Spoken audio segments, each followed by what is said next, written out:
Hello friends, स्वागत है eager classes में। दोस्तों, आज हम पॉलिटी में भारत की प्रस्तावना से 30 प्रश्न लाए हैं जो कि बहुत ही महत्वपूर्ण है। चलिए वीडियो को शुरू करते हैं। इससे पहले कि वीडियो पर नए हैं तो वीडियो को लाइक और चैनल को सब्सक्राइब कर लीजिएगा। चलिए वीडियो को शुरू करते हैं। फर्स्ट क्वेश्चन की ओर चलते हैं। फर्स्ट क्वेश्चन क्या कह रहा है? भारतीय संविधान ने किस प्रकार के लोकतंत्र को अपनाया है? भारतीय संविधान ने किस प्रकार के लोकतंत्र को अपनाया है? तो हमारा राइट आंसर हो जाएगा लोकतांत्रिक गणतंत्र को अपनाया। भारतीय संविधान ने किस प्रकार के लोकतंत्र को अपनाया? लोकतांत्रिक गणतंत्र को, याद रखिएगा। नेक्स्ट क्वेश्चन की ओर चलते हैं। क्वेश्चन नंबर 2 क्या कह रहा है? क्वेश्चन नंबर 2 कह रहा है भारतीय संविधान किसके द्वारा स्वीकृत है? भारतीय संविधान किसके द्वारा स्वीकृत है? तो हमारा राइट आंसर हो जाएगा संविधान सभा द्वारा भारतीय संविधान स्वीकृत है। ऑप्शन ए हमारा राइट आंसर हो जाएगा। नेक्स्ट क्वेश्चन की ओर चलते हैं। क्वेश्चन नंबर 3 क्या कह रहा है? क्वेश्चन नंबर 3 कह रहा है भारतीय संविधान की आत्मा किसे कहा जाता है? भारतीय संविधान की आत्मा किसे कहा जाता है? हमारा राइट आंसर हो जाएगा ऑप्शन बी, प्रस्तावना को भारतीय संविधान की आत्मा कहा जाता है। याद रखिएगा, बहुत ही महत्वपूर्ण क्वेश्चन है। क्वेश्चन नंबर 4 की ओर चलते हैं। क्वेश्चन नंबर 4 क्या कह रहा है? क्वेश्चन नंबर 4 कह रहा है संविधान निर्माता ने किस पर विशेष ध्यान दिया था?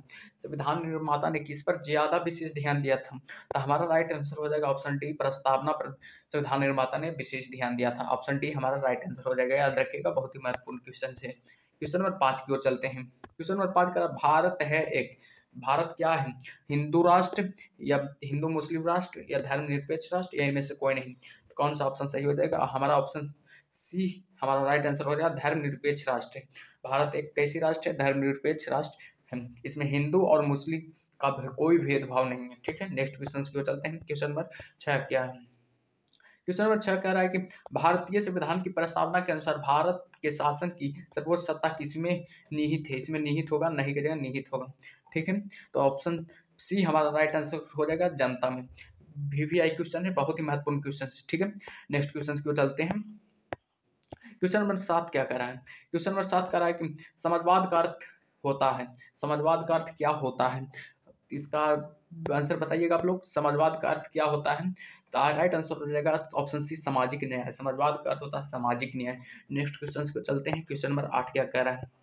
क्वेश्चन नंबर 8 कह रहा है भारत के संविधान में भारत को अब माना गया है। भारत के संविधान में भारत को क्या माना गया है? भारत के संविधान में भारत को राज्यों का एक संघ माना गया है। भारत के संविधान में भारत को क्या माना गया है? भारत के संविधान में भारत को राज्यों का संघ माना गया है। देखिएगा, बहुत महत्वपूर्ण क्वेश्चन है। क्वेश्चन नंबर 9 की ओर चलते हैं। क्वेश्चन नंबर 9 कह रहा है किस वर्ष भारत एक प्रभुत्व संपन्न प्रजातांत्रिक गणराज्य बना? तो ऑप्शन सी हमारा राइट आंसर हो जाएगा। 1950 ईस्वी में भारत एक प्रभुत्व संपन्न प्रजातांत्रिक गणराज्य बना था। ठीक है, नेक्स्ट क्वेश्चन की ओर चलते हैं। क्वेश्चन नंबर 10 क्या कह रहा है? क्वेश्चन नंबर 10 कह रहा है कि भारत एक संप्रभुता किसमें निहित है? भारत की संप्रभुता किसमें निहित है? तो हमारा राइट आंसर हो जाएगा ऑप्शन बी। ऑप्शन बी हमारा राइट आंसर हो जाएगा, जनता में। भारत की संप्रभुता किसमें निहित है? जनता में। नेक्स्ट क्वेश्चन की ओर चलते हैं। क्वेश्चन नंबर 11 क्या कह रहा है? क्वेश्चन नंबर 11 कह रहा है कि भारत का संविधान भारत में किस पद्धति की सरकार की व्यवस्था करता है? तो ऑप्शन बी हमारा राइट आंसर हो जाएगा, संसदीय। ऑप्शन बी क्या है? संसदीय। भारत का संविधान भारत में किस पद्धति की सरकार की व्यवस्था करता है? संसदीय। ठीक है, नेक्स्ट क्वेश्चन की ओर चलते हैं। क्वेश्चन नंबर 12 क्या कह रहा है? क्वेश्चन नंबर 12 कह रहा है कि भारतीय संविधान को संविधान सभा द्वारा अंगीकृत कब किया गया था? तो इसमें ऑप्शन नहीं है, तो याद रखिएगा 26 नवंबर 1949 को। 26 नवंबर 1949 को अंगीकृत किया गया था। लागू कब किया गया था? 26 जनवरी 1950 को। ठीक है, नेक्स्ट क्वेश्चन की ओर चलते हैं। क्वेश्चन नंबर 13 क्या कह रहा है? क्वेश्चन नंबर 13 कह रहा है कि भारत में वयस्क मताधिकार की उम्र सीमा क्या है? वयस्क मताधिकार मतलब वोट देने की उम्र सीमा क्या है? तो हमारा राइट आंसर हो जाएगा 18 वर्ष। कोई भी लोग 18 वर्ष के होने पर ही वोट दे सकते हैं। ठीक है, नेक्स्ट क्वेश्चन की ओर चलते हैं। Question number 14। क्वेश्चन नंबर 14 कह रहा है कि भारतीय राजनीतिक व्यवस्था में कौन सर्वोच्च है? भारतीय राजनीतिक व्यवस्था में कौन सर्वोच्च है? इसका राइट आंसर हो जाएगा ऑप्शन बी, संविधान। ठीक है, संविधान सर्वोच्च है। भारतीय राजनीतिक व्यवस्था में संविधान सर्वोच्च है। ठीक है, नेक्स्ट क्वेश्चन की ओर चलते हैं। क्वेश्चन नंबर 15 क्या कह रहा है? क्वेश्चन नंबर 15 कह रहा है कि भारतीय संविधान का अभिभावक कौन होते हैं? भारतीय संविधान का अभिभावक कौन होता है? ऑप्शन डी हमारा राइट आंसर हो जाएगा, सर्वोच्च न्यायालय को भारतीय संविधान का अभिभावक माना जाता है। ठीक है, नेक्स्ट क्वेश्चन की ओर चलते हैं। क्वेश्चन नंबर 15 क्या कह रहा है? क्वेश्चन नंबर 15 कह रहा है कि क्वेश्चन नंबर 16 क्या कह रहा है? क्वेश्चन नंबर 16 कह रहा है कि भारतीय संविधान में कितनी सूचियां हैं? भारतीय संविधान में कितनी सूचियां हैं? तो याद रखिएगा भारतीय संविधान में 3 सूचियां हैं। ठीक है, नेक्स्ट क्वेश्चन की ओर चलते हैं। क्वेश्चन नंबर 17 क्या कह रहा है? क्वेश्चन नंबर 17 कह रहा है कि लिखित संविधान की अवधारणा ने सर्वप्रथम किस देश में जन्म लिया था? VVI क्वेश्चन से याद रखिएगा, बहुत ही महत्वपूर्ण क्वेश्चन है। लिखित संविधान की अवधारणा ने सर्वप्रथम किस देश में जन्म लिया था? क्वेश्चन नंबर 17 का जवाब दीजिएगा। ऑप्शन बी हमारा राइट आंसर हो जाएगा, फ्रांस में। ठीक है, लिखित संविधान की अवधारणा किस में कहाँ जन्म लिया था? फ्रांस में। याद रखिएगा, बहुत ही महत्वपूर्ण क्वेश्चन से, VVI क्वेश्चन से। क्वेश्चन नंबर 18 की ओर चलते हैं। क्वेश्चन नंबर 18 क्या करा? अध्यक्षात्मक शासन का उदय सर्वप्रथम किस देश में हुआ था? अध्यक्षात्मक शासन का उदय सर्वप्रथम किस देश में हुआ? ये भी VVI क्वेश्चन से। ठीक है, याद कर लीजिएगा, ये सब बहुत ही महत्वपूर्ण क्वेश्चन है। तो बताइएगा 18 का आंसर क्या होगा? 18 का आंसर हो जाएगा USA, यानी कि अमेरिका में। ठीक है, नेक्स्ट क्वेश्चन की ओर चलते हैं। क्वेश्चन नंबर 19 क्या कह रहा है? क्वेश्चन नंबर 19 कह रहा है कि सर्व सत्ता संपन्न संसद की अवधारणा किस देश की देन है? सर्व सत्ता संपन्न संसद की अवधारणा किस देश की देन है? तो हमारा राइट आंसर हो जाएगा इंग्लैंड की देन है। ठीक है, सर्व सत्ता संपन्न संसद की अवधारणा किसका देन है? किसका देन है? इंग्लैंड का। याद रखिएगा। नेक्स्ट क्वेश्चन की ओर चलते हैं। क्वेश्चन नंबर 20 क्या कह रहा है? क्वेश्चन नंबर 20 कह रहा है कि भारत का संविधान पूर्ण रूप से कब बनकर तैयार हुआ था? भारत का संविधान पूर्ण रूप से कब बनकर तैयार हुआ था? तो राइट आंसर हो जाएगा 26 नवंबर 1949 को। 26 नवंबर 1949 को भारत का संविधान पूर्ण रूप से बनकर तैयार हुआ था। नेक्स्ट क्वेश्चन की ओर चलते हैं। क्वेश्चन नंबर 21 क्या कह रहा है? क्वेश्चन नंबर 21 कह रहा है भारतीय संविधान में मौलिक कर्तव्य का विचार कहाँ से लिया गया है? भारतीय संविधान में मौलिक कर्तव्य का विचार कहाँ से लिया गया है? ये भी VVI क्वेश्चन है। ठीक है, याद कर लीजिएगा। भारत इसका आंसर हो जाएगा 21 का आंसर हो जाएगा USSR, यानी कि सोवियत संघ ने रूस से लिया गया। ठीक है, याद रखिएगा, बहुत ही महत्वपूर्ण क्वेश्चन से। क्वेश्चन नंबर 22 की ओर चलते हैं। क्वेश्चन नंबर 22 क्या कह रहा है? क्वेश्चन नंबर 22 कह रहा है कि भारतीय संविधान में संवर्ती सूची की प्रेरणा कहाँ से ली गई है? भारतीय संविधान में संवर्ती सूची की प्रेरणा कहाँ से ली गई है? क्वेश्चन नंबर 22 का आंसर दीजिएगा। तो इसका राइट आंसर हो जाएगा ऑप्शन डी, ऑस्ट्रेलिया से। ऑस्ट्रेलिया से भारतीय संविधान की संवर्ती सूची की ली गई है। ठीक है, नेक्स्ट क्वेश्चन की ओर चलते हैं। क्वेश्चन नंबर 23 क्या कह रहा है?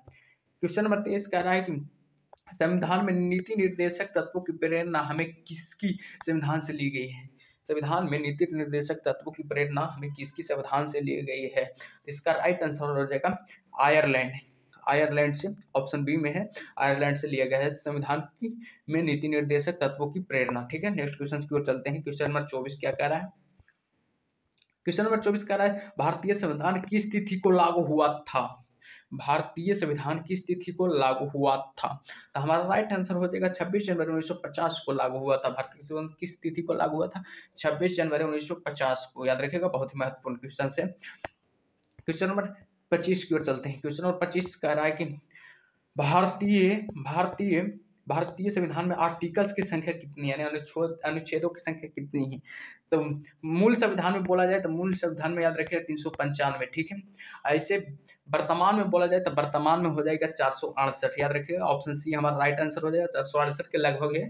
ठीक है, अब मूल संविधान में पूछा जाए तो याद रखिएगा, मूल संविधान की बात किया जाए तो मूल संविधान में आप लोग कर लीजिएगा 395। याद रखिएगा, बहुत महत्वपूर्ण क्वेश्चन है। क्वेश्चन नंबर 26 की ओर चलते हैं।